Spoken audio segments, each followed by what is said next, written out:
players and ref. I've seen calls made from behind half court and all the players in front court at all levels. Okay. Anybody else want to add to the walking? Can I pitch in on that? Yeah, go ahead. Because I realize that in this camp, these are the players.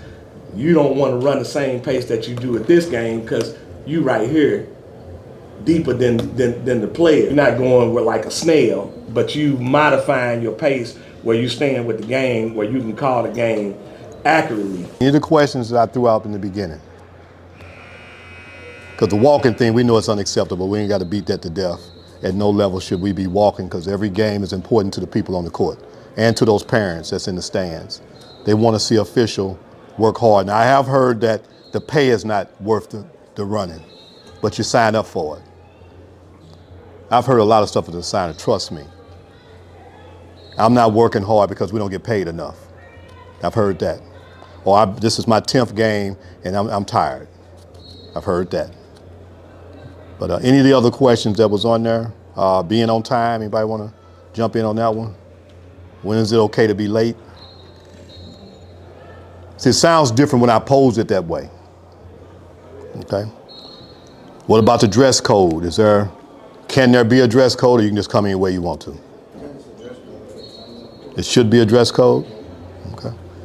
I watched my son play a college game at Missouri Baptist.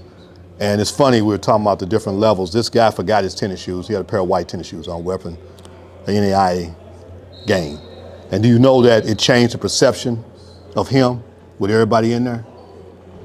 The perception, I don't care how good he was, he had on white tennis shoes. And for whatever he called, if it wasn't near right, it was because of the white tennis shoes. That's all people could focus on. I'll focus on them too.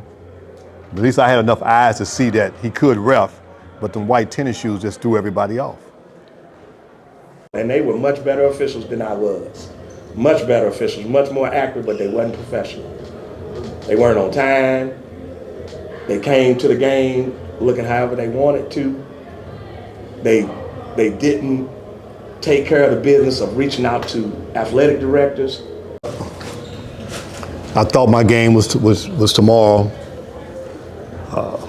When you finally reach them and talk to them. Now, there are some people who I know it happened with, but that's not their MO.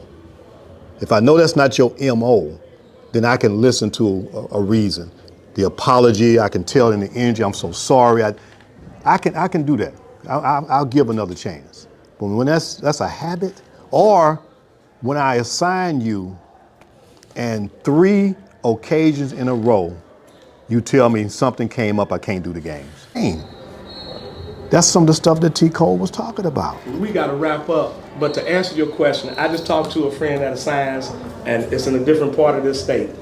Guy called, said he had a family emergency.